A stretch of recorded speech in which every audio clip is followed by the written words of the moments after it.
Hey guys, namaste and welcome back to my YouTube channel Technical Friend 2021.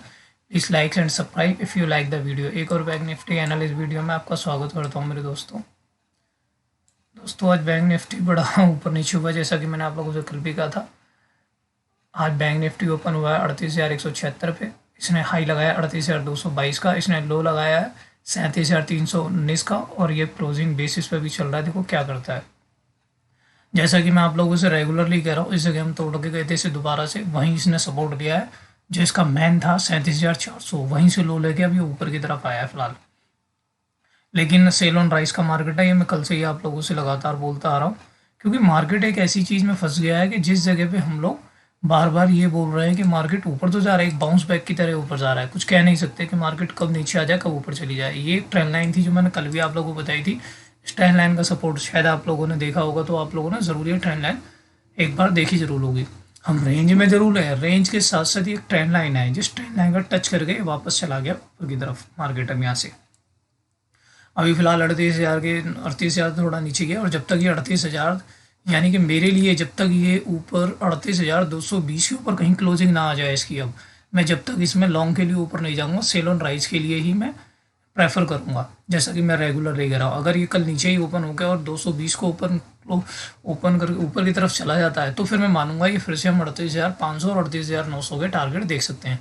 ये long term का है। और अगर हम नीचे दोबारा से वापस आए, अब हम जब तक कमज़ोरी को महसूस नहीं कर सकते या जब तक हम कमज़ोरी को नहीं मानेंगे, जब तक अब 37,319 के नीचे अब ये दोबारा ना जाए या इस ट्रेंड लाइन को तोड़ के नीचे ना जाए, अब ये हो सकता है। अब हम इस रेंज में हो सकता है 38,200 से लेके और 37,500 के बीच में शायद ये एक्सपायरी झूलें, और इसके नीचे जब जाते हैं तब हम कंफर्म करेंगे कि हाँ मार्केट नीचे की तरफ आ सकती है।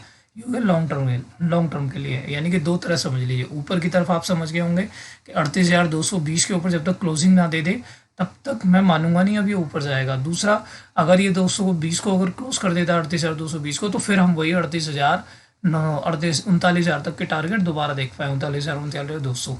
तो ये RBI पॉलिसी आ रही है। दूसरा, हो सकता है हम इतने दिन गिरे हैं उसके बाद एक बाउंस बैक ले रहा है और थोड़ा सा बाउंस बैक लेके फिर दोबारा से नीचे गिरे, और नीचे की तरफ हम कब बनेंगे कमज़ोरी, जब इस ट्रेंड लाइन को तोड़कर नीचे आएंगे, प्लस जब ये 37,319 के नीचे दोबारा से अगर हम आए, फिर हम दोबारा से नीचे जब आएंगे। ठीक है, ये होगा लॉन्ग टर्म। अब हम कल के लिए देख लेते हैं, कल के लिए हम लोग क्या कर सकते हैं, कल के लिए हमारे लिए क्या सिचुएशन बनती है। हाँ, एक चीज़ और बता देता हूँ, 3 दिनों के बाद लॉस के बाद आज मुझे प्रॉफिट हुआ है 8,568 का। आज मेरा प्रॉफिट है 8,568 का। ये 2 दिनों के बाद है दोस्तों। मैंने तकरीबन 40,000 लॉस किया था, उसके बाद 8,568 आज की क्लोजिंग है। क्योंकि धीरे धीरे ही हम मार्केट से सीखते हैं, मार्केट ही हमें सिखाती है कि हमें करना क्या है क्या नहीं करना है। क्योंकि मार्केट ही ऐसी है जिसमें हम मार्केट के आगे भाग नहीं सकते हैं, मार्केट जो कहेगी वही हम लोग कर पाएंगे। ठीक है दोस्तों, ये है मार्केट का कहना। अब इसको समझ लोगे तो आप समझ लो आगे बढ़ पाओगे, इसे नहीं समझ पाओगे तो आप समझ लो कुछ नहीं कर पाओगे। ठीक है दोस्तों, पहले मैं एक काम करता हूँ, सबको मिटा देता हूँ जब आपको समझाता हूँ। मार्केट को उसके हिसाब से चलना होगा। हम ये नहीं बोल सकते मार्केट हम मार्केट से ज़्यादा तेज़ हैं, या हम मार्केट से ज़्यादा तेज़ी से काम कर सकते हैं, या मार्केट हमारी वजह से चल रही है, या फिर हम मार्केट को चला रहे हैं। ये किसी के नहीं होता है। बस ये समझ लीजिए, जहाँ जिस दिन आपने अपने रूल तोड़े या अपना ध्यान भटकाया, उसी दिन आपको लॉस संभव है, मिलेगा ही मिलेगा। जैसे मैंने जैसे कि अपना रूल तोड़ा, जिसका मुझे खामियाजा मिला, और मुझे 2 दिन में 40,000 से ऊपर का लॉस खाना पड़ा। ठीक है दोस्तों, इसीलिए रूल को मैं पैकअप कर रहा था तो डेली कमा रहा था। जैसे ही रूल को थोड़ा सा तोड़ा और मैं रूल की वजह से ऊपर नीचे आ गया। चलो छोड़ो, अब जो भी है, अब देख लेते हैं कल के लिए क्या करना है। पहले मैं कल के लिए बता देता हूँ कल क्या हुआ था। कल मैंने आप लोगों से बोला था कि अगर हम इसी बीच के ओपन होते हैं, ओपन होने के बाद अगर हम ऊपर या नीचे जाते हैं तो खैर उस बात को छोड़ दिए, क्योंकि इनके बीच में ओपन ना होकर वो सीधा ही ओपन हुआ था 38,174 के ऊपर हुआ था। तो मैंने कल आप लोगों से कहा था कि अगर थोड़ा ऊपर खुलता है तो मैं सेल साइड में ज़्यादा प्रेफर रखूँगा, क्योंकि ऊपर की तरफ जब तक हम बहुत सारे जैसे कि मैंने आप लोगों को कल भी कहा था कि ऊपर की तरफ रेजिस्टेंस बहुत है, सेल ऑन मार्केट है। तो ऊपर खुलने के बाद वो नीचे की तरफ भागा, तो मैंने पहले ही मॉर्निंग में बता दिया था आप लोगों को। मैंने कॉल भी थी टेलीग्राम चैनल पे अपने पे, जहाँ मैंने वहाँ 100% प्रॉफिट हुआ था। जिन्होंने भी लिया होगा वो ज़रूर प्रॉफिट में रहे होंगे आज, ज़रूर 100%। तो इसीलिए मैं आप लोगों से बोल रहा था, मॉर्निंग में ही सुबह पहला ट्रेड मिल गया था, ये 15 मिनट की कैंडल इसी के बीच में ही क्लोजिंग हो गई थी। फिर सेकेंडली फिर इसके बीच में आ गई। फिर जैसे ही इसने दोबारा से 37,800 को तोड़ा, क्योंकि 37,800 आप देखो, पीछे हम कई दिनों से पहले यहाँ सपोर्ट लेके गए थे, फिर यहाँ सपोर्ट लेके गए थे, फिर यहाँ सपोर्ट लिया हम लोगों ने। अब मान लो जब इतना सपोर्ट ले लिया, एक बार तोड़ेगा तो नीचे जाएगा, और जैसे ही इसने 37,800 को तोड़ा, हम नीचे की तरफ एक शार्प फॉल की तरह नीचे आए। फिर लास्ट में एक हैमर कैंडल बनी, जो कि हमारा स्ट्रॉन्ग सपोर्ट था 38,400, 37,400, जो कि मैं आप लोगों से पहले भी कह रहा था कि ये स्ट्रॉन्ग सपोर्ट है मार्केट का। ये देखिए, क्योंकि इस जगह से हम तोड़, यहाँ पहले एक बार रेजिस्टेंस लिया था, फिर उसे तोड़ के ऊपर गए थे, फिर इसे तोड़ के नीचे आए, फिर हमने बहुत देर कंसोलिडेट कर था, फिर यहाँ से हम तोड़ के ऊपर की तरफ आए थे। तो अब ये लगा लो कितने दिन बाद हम लोग यहाँ पर, ठीक है दोस्तों, यहाँ पर हम लोग कितने दिनों के बाद यहाँ आए थे। तो इसलिए हमने सपोर्ट लिया पहली बार, और लेते ही इसने दोबारा से मार्केट में रिकवरी करी, और एक कैंडल के बाद ही इसने जैसे ही 450 को अपना एक हैमर कैंडल बनाया, उसके बाद ये लगातार ऊपर की तरफ ही आता चला गया, और ऊपर तेज़ी से ऊपर आया, और इसने 38,000 को टच किया था, और 38,000 के बाद फिर नीचे की तरफ गिरा। अपने प्राइस एक्शन से देखोगे, एक बार यहाँ आया, फिर नीचे गया, फिर यहाँ लिया, फिर यहाँ लिया, अब इसको यहाँ आकर टच इसने रोक लिया, क्लोजिंग भी इसने 38,000 के ऊपर दे दी अब इसने तकरीबन। ठीक है दोस्तों, अब हमारे लिए ये प्रॉपर हो जाएगा कि कल अगर हम लोग, पहले तो मैं आप लोगों को बता देता हूँ, 2-3 चीज़ें हैं जो आप लोग कल के लिए समझ लीजिए, जो अब आपको कल मॉर्निंग में करने हैं। कल ही मॉर्निंग में आपको प्रॉफिट हो सकता है, ये ध्यान रखना। लेकिन बैंक निफ्टी को मैं प्रॉपर अभी इसलिए नहीं कर रहा हूँ, क्योंकि बैंक निफ्टी अभी एक रेंज में था, तो उसका ध्यान रखना बस, क्योंकि इसका डर है, क्योंकि ये अभी बैंक ना थोड़ा वैसे नहीं है। आरबीआई पॉलिसी की वजह से तो हो रहा है कि आरबीआई की पॉलिसी बृहस्पतिवार की हो गई है, उसकी वजह से अप डाउन मार्केट हो सकता है। जब भी आरबीआई पॉलिसी आती है तो माइंड थोड़ा चलते हैं, तो देखते हैं कल क्या चलता है अब हमारे लिए। अब हमारे लिए बेस्ट सिचुएशन बनती है 37,900 से लेकर 38,150। अब ये है हमारे लिए मैन, इधर कहीं बीच में ओपन हो, कल भी ओपन हो, आधा घंटा 1 घंटा अगर इसी बीच में ओपन हो के इसी बीच में घूमता रहे, जैसे कि आज जैसे कि इस जगह इसने बनाया फिर नीचे गिरा था, सेम कंडीशन में कल के लिए बता रहा हूँ कि इसी बीच में ओपन हो, घूम घूम के। इस ट्रेंड लाइन का भी ध्यान रखना, अगर इसे आधा 1 घंटे बाद अगर इसने ट्रेंड लाइन को भी तोड़ा ना, तो फिर हम वापस यहीं आ जाएंगे नीचे दोबारा से, अगर ट्रेंड लाइन को तोड़ के अगर हम नीचे आए, क्योंकि ये बाउंस बैक है। आप इसे ये मत समझिए कि हम ऊपर जा रहे हैं या हमारी ऊपर की वजह से कुछ है, एक बाउंस बैक मिला है अभी हमें, क्योंकि मार्केट बहुत हल्के थे, ओवरसोल्ड थे, इसलिए ऊपर की तरफ ले रहा है ये मार्केट को। इसलिए हमें बड़े सावधानी से ऊपर की तरफ बाइंग करना, ये ध्यान करके बाइंग करना, छोटी छोटी स्मॉल क्वांटिटी में, ये ध्यान रखना। क्योंकि जब ये ऊपर की तरफ जाएगा तो हर जगह रेजिस्टेंस मिलेंगे, और नीचे की तरफ जब आएगा ना तो कोई रेजिस्टेंस नहीं है, भागता हुआ नीचे आएगा। ये देख तो रुकता नहीं है, जब नीचे की तरफ आता है तो हर कैंडल धड़ाता होता नीचे गिर चली जाती है। सेम कंडीशन आप समझ लीजिए। तो मेरे को मॉर्निंग में तो नहीं लग रहा जल्दी से हम नीचे की तरफ आएंगे, लेकिन हाँ, अगर हम इस बीच खोल के 5 मिनट 10 मिनट, अगर 5 मिनट ज़्यादा से ज़्यादा ऊपर की तरफ अगर ये तोड़ता है, ऊपर की तरफ अब ये तोड़ता है, क्योंकि हम लेके दोबारा वापस आ रहे हैं, तो हो सकता है एक बार हमको 38,500 तक के टारगेट दोबारा से दिखा सकता है मार्केट।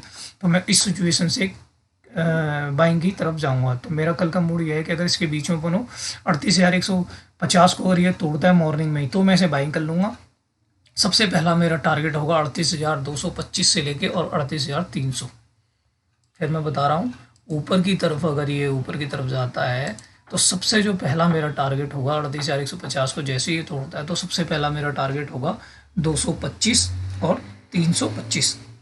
ये मेरे टारगेट के बीच में होगा मॉर्निंग में, क्योंकि मैं ज़्यादा तेज़ी से लेने की कोशिश नहीं करूँगा। दूसरा 446 और 500, ये मेरे सेकंड टारगेट होंगे, क्योंकि एक साथ तो मार्केट ऊपर जाएगा नहीं। हाँ, जाने को तो जाएगा, लेकिन क्या होगा कि मतलब यहाँ खुलेगा, फिर एक बार तेज़ी से भागेगा मॉर्निंग में ही भागते हो सकता है पहले ही राउंड में ये आपको 325-400 तक पहला ही राउंड दे दे, फिर उसके बाद ये नीचे आए दोबारा से, दोबारा आने के बाद फिर ये ऊपर की तरफ तोड़े, तब हम ऊपर की तरफ चांस मान सकते हैं। और अगर इसने कल 38,500 को ऊपर की तरफ तोड़ दिया तो फिर बहुत शॉर्ट कवरिंग भी बहुत तेज़ आएगी, ये भी ध्यान रखना। फिर मार्केट में शॉर्ट कवरिंग का इतना तेज़ी से आएगा कि हम बहुत तेज़ी से ऊपर जाएंगे। शायद मैं तेज़ी से बोल गया इसलिए आप लोगों को समझ आया, मैं दोबारा समझा देता हूँ। अगर हम लोग कल 37,900 से लेके 38,142 के बीच में ओपन होते हैं, ओपन होने के बाद ऊपर की तरफ अगर ये 38,150 को तोड़ता है, तो मेरा जो टारगेट होगा वो 38,225, 38,325 और 38,450 तक के टारगेट होंगे मेरे कल के मॉर्निंग में। ठीक है दोस्तों। दूसरा, अगर इसी बीच ओपन होने के बाद नीचे की तरफ अगर ये तोड़ता है, तो मैं नीचे की तरफ प्रेफर रहूँगा, लेकिन मैं इस ट्रेंड लाइन को भी देखूंगा। क्या पता ऐसा हो सकता है कि जैसे कि बीच में कहीं ओपन हो और ओपन होने के बाद ट्रेंड लाइन को टच करके वापस भाग जाए, जैसे कि यहाँ लिया है इसने। ऐसे ही देखा, नीचे की तरफ आया, फिर इस ट्रेंड लाइन को टच करा, ऊपर ले गया। सेम कंडीशन हो सकती है, यहाँ ओपन होने के बाद एक बार नीचे की तरफ आए, इस ट्रेंड लाइन का सपोर्ट ले, ऊपर की तरफ भाग जाए। ठीक है, ये ध्यान रखना बस। दूसरा, अगर हम नीचे ही कहीं 100-150 पॉइंट नीचे खुल जाएं या इस ट्रेंड लाइन के पास ही खुलें टच करके, या इसको थोड़ा सा नीचे करके फिर ऊपर की तरफ भाग सकते हैं, ये भी ध्यान रखना। तो नीचे खुलेगा तो मैं वेट करूँगा। अगर ऊपर खुल जाता है 100-150 पॉइंट और ऊपर खुलने के बाद दोबारा ये वापस इसी ट्रेंड लाइन को टच करता है, यानी 38,050 और 38,100 के करीब आता है, तो मैं बाई कर लूँगा ऊपर की तरफ। फिर बता रहा हूँ, अगर 100-200 पॉइंट ऊपर खुल जाता है और ये दोबारा नीचे की तरफ वापस आता है, इसे टच करता है या फिर इस ट्रेंड लाइन को टच करता है, तो मैं बाइंग कर लूँगा। ये वाली ट्रेंड लाइन दिख रही है, ये लाइन दिख रही है, ऊपर से आने के बाद 38,050 38,100 के करीब आता है, तो मैं वहाँ पे बाई कर लूँगा, लेकिन ऊपर नहीं खरीदूँगा। अगर ऊपर चाहे फ्लो में कितना भी ऊपर भाग जाए, मैं ऊपर नहीं खरीदूँगा, मैं वेट करूँगा इसे नीचे आने का, फिर इंतजार करूँगा। ठीक है, तीनों कंडीशन मैंने आप लोगों को बता दी। कहाँ खुलता है, ऊपर खुल जाए, बीच में खुल जाए या नीचे खुल जाए, उस हिसाब से हमें कंडीशन अब बना लेनी है। हमें कौन सी कंडीशन पे प्रॉपर रहना है, हमें ये नहीं रहना है कि हमें सेल में ही रहना है, या हमें यही सोचना है कि मैं बाई में। हमें मार्केट के हिसाब से चलना होगा। मार्केट क्या कह रही है, मार्केट ऊपर के लिए कह रही है, नीचे के लिए कह रही है, लॉन्ग टर्म समझा दिया और कल के लिए समझा दिया। अब देख लेते हैं बैंक निफ्टी के कंपोनेंट्स को। कंपोनेंट्स ही बताते हैं हम लोगों को ऊपर जाएंगे या नीचे जाएंगे, क्योंकि मुझे बैंक निफ्टी से ज़्यादा ना निफ्टी पावरफुल लग रहा है। अगर मैं ज़्यादातर आज बैंक निफ्टी पे किया ज़्यादातर, तो मैंने कहा, लेकिन मैं निफ्टी पे स्ट्रॉन्ग हूँ, तो मैं कल निफ्टी पे ज़्यादा खरीदना प्रेफर करूँगा। मेरा जो मन है, मैं तो निफ्टी पे ज़्यादा खरीदना सोचूंगा। एयू बैंक, जैसा कि मैंने आप लोगों से कल भी कहा था, ये देख रहे हो कि हम इसके नीचे गिरना थोड़ा मुश्किल होगा एयू बैंक का। उसका कारण है 1300 तक आ सकता था, ये भी हुआ 1300 से नीचे आके बाउंस बैक के 1334 पे आ चुका है। ये ध्यान रखना, क्योंकि ये एक स्ट्रॉन्ग सपोर्ट था इसका, जिसे तोड़ के ऊपर गया था। अब ये इसका सपोर्ट की तरह काम करेगा। रेजिस्टेंस को तोड़ दिया, सपोर्ट की तरह काम कर रहा है। यहाँ अगर मैंने ये भी कहा था, अगर इसे गिरना है तो यहाँ 1-2 कैंडल बनाकर फिर नीचे की तरफ गिरेगा, या फिर यहीं से कोई बाउंस बैक ले जाएगा ये वापस। अगर ये कल 1361 को तोड़ता है ऊपर की तरफ, तो फिर हम दोबारा से 1400 तक के टारगेट देख सकते हैं इसके अंदर दोबारा, एयू बैंक के अंदर। क्योंकि आरबीआई पॉलिसी आ रही है, उसकी वजह से ना बैंक थोड़े से अप डाउन कर सकते हैं। एक्सिस बैंक नीचे आया, फिर वापस जा रहा है, देख लो। इसने भी हैमर कैंडल टाइप की बनाई है। अगर ये कल ऊपर की तरफ 801 को तोड़ता है, ऊपर की तरफ अगर जाता है, हाई को तोड़ता है, तो हम 820 तक के टारगेट्स के अंदर भी देख सकते हैं। मतलब 20 पॉइंट की अभी तेजी इसके अंदर देख सकते हैं एक्सिस बैंक के अंदर। बंधन बैंक ये कुछ नहीं कर रहा, एक ही रेंज में फंसा हुआ है, ना ऊपर ना नीचे, कई दिनों से लगातार। जिस दिन भी ऊपर नीचे तोड़ेगा तो तेजी से ऊपर या नीचे जाएगा, ये दोबारा से देख लेना। फेडरल बैंक कुछ नहीं है, मेरा कोई व्यू नहीं रहता इसके अंदर। इसके बाद आता है आपका HDFC बैंक, जिसकी मैं कल भी बोल रहा था आप लोगों से। इसी ने आज नीचे से, तो ये भी शॉर्ट कवरिंग के तौर पर ऊपर आया, लेकिन कल मैंने आप लोगों से साफ कहा था, अगर ऊपर खुल के नीचे की तरफ इसे लोगो तोड़े, क्योंकि एक बड़ी कैंडल बनाई थी, उसके बाद नीचे जाना कन्फर्म था इसका, नीचे की तरफ। तो मैंने कल भी बताया था 1460 को अगर ये नीचे की तरफ तोड़ता है, तो हम 1440 और 1460 और 1400 तक के टारगेट्स में दोबारा देख सकते हैं। और देख लो, नीचे इसने जो लो लगाया वो 1444 का लो लगा लिया है। अब कोई बात नहीं, इसमें कुछ वेट करें। अगर इसे ऊपर जाना है तो 1-2 कैंडल बनाएगा, फिर ऊपर की तरफ जाएगा, या एक कैंडल कल भी बना ले, या हैमर टाइप की कैंडल बना दे। अगर ये ऊपर की तरफ जाना होगा तो यहीं 1-2 कैंडल बना के ऊपर तोड़ेगा। लेकिन जब तक मैं इसमें बाइंग नहीं बनाऊंगा, जब तक 1480 के ऊपर क्लोजिंग ना दे दे। और अगर इसने नीचे की तरफ जाना है तो यहीं एक कैंडल बना के फिर ये दोबारा नीचे जा सकता है, अगर इसे नीचे ही जाना होगा तो। ठीक है दोस्तों। इसके बाद आता है ICICI बैंक। कुछ बैंक है जो मार्केट को संभाल रहे हैं, कुछ बैंक ऐसे हैं जो नहीं संभाल रहे। ये ICICI बैंक को भी देख लो, नीचे से शॉर्ट कवरिंग दे दी इसने, भी एक हैमर टाइप की कैंडल दे दी है। अगर ये कल 796 को अगर क्रॉस करता है, नीचे से ओपन हो गए और 796 को क्रॉस करता है ये भी ऊपर, तो इसके टारगेट यही होंगे, यानी कि 810 तक के इसके दोबारा टारगेट हो सकते हैं। स्ट्रैंड लाइन को टच करेगा। अब जब तक ये स्ट्रैंड लाइन को तोड़ के ऊपर क्लोजिंग ना दे देगा, तब तक इसमें तेजी आना थोड़ा संभव है। जाएगा ऊपर तो स्ट्रैंड लाइन को लेके वापस नीचे आ सकता है। इसके बाद चलते हैं IDFC फर्स्ट, इसमें भी मेरा कोई व्यू नहीं रहता। इसके बाद आता है इंडस्ट्रियल बैंक।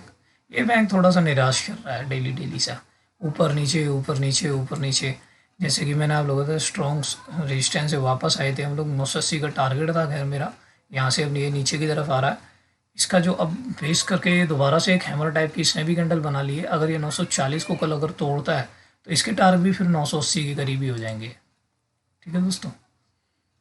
नीचे से जो भी बैंक आ रहा है वो आरबीआई की वजह से भी आ रहा है, या फिर मार्केट बहुत ओवरसोल्ड हो गई है, इस वजह से सब बाउंस बैक हो गया आज मार्केट के अंदर। निफ्टी का भी कल का यही था कि ये सब आ रहे थे। कोटक बैंक तो छोड़ दीजिए, ये एक रेंज में फंसा हुआ, ऊपर नीचे इसका कुछ पता ही नहीं चलता है। कोटक बैंक का तो छोड़ ही दीजिए, आप कुछ ना करें कोटक बैंक में फिलहाल तो अभी। इसके बाद पीएनबी मेरा कोई भी नहीं होता, ऐसे भी छोड़ दीजिए। आरबीएल बैंक था, आरबीएल बैंक के लिए मैंने आप लोगों को बार बार 160 से जब तक ऊपर ना क्रॉस कर दे तब तक इसमें बाइंग के लिए सोचो ही मत, फिलहाल ऊपर नीचे चलता रहेगा। एसबीआई के रिजल्ट आ चुके हैं, जिसकी वजह से और मैंने कल भी बताया था आपको। अब इसकी कैंडल देख लेते हैं, आज की कैंडल किस तरह से फॉर्म हुई है। नीचे से ऊपर की तरफ ही फॉर्म हुई है इसकी भी कैंडल, देखो नीचे आई फिर ऊपर की तरफ चली गई है।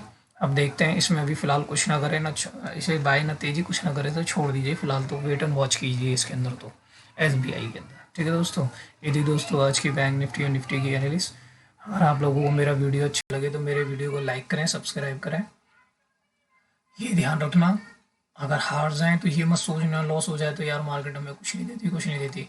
हमें अपने ऊपर कॉन्फिडेंस होना चाहिए, हमें ये सोचना चाहिए हो सकता है हमारी जो गलतियाँ हैं उन्हें दोबारा सुधार सकते हैं। ज़रूरी नहीं है कि हम लोग उस गलती को दोबारा बार बार करें, गुस्से से ट्रेडिंग करें। छोटे छोटे ट्रेड लें, छोटे छोटे ट्रेड लेकर ही हम आगे बढ़ते हैं। मैंने भी वही किया था, लेकिन 2 बार मैंने सिर्फ अपने रूल तोड़े और उन रूलों को तोड़ने की वजह से मैं यहाँ तक आ गया, नीचे गिरा था। लेकिन मैं ये कंफर्म करता हूँ आप लोगों को, ज़्यादा से ज़्यादा 10 दिन के अंदर मैं ये लॉस कवर करके और उसमें प्रॉफिट में आ जाऊँगा। मैं रूल रेगुलेशन हमेशा, मेरे को ये फ़र्क नहीं पड़ता मैंने आज 2000 कमाए, 3000 कमाए, या 1500 कमाए या 100 रुपये कमाए। मेरा मतलब यही है मैं मार्केट से कुछ ना कुछ लेके जाऊँ, यहाँ छोड़ के ना जाऊँ। ठीक है दोस्तों, चलिए दोस्तों, जय हिंद जय भारत, फिर मिलते हैं कल।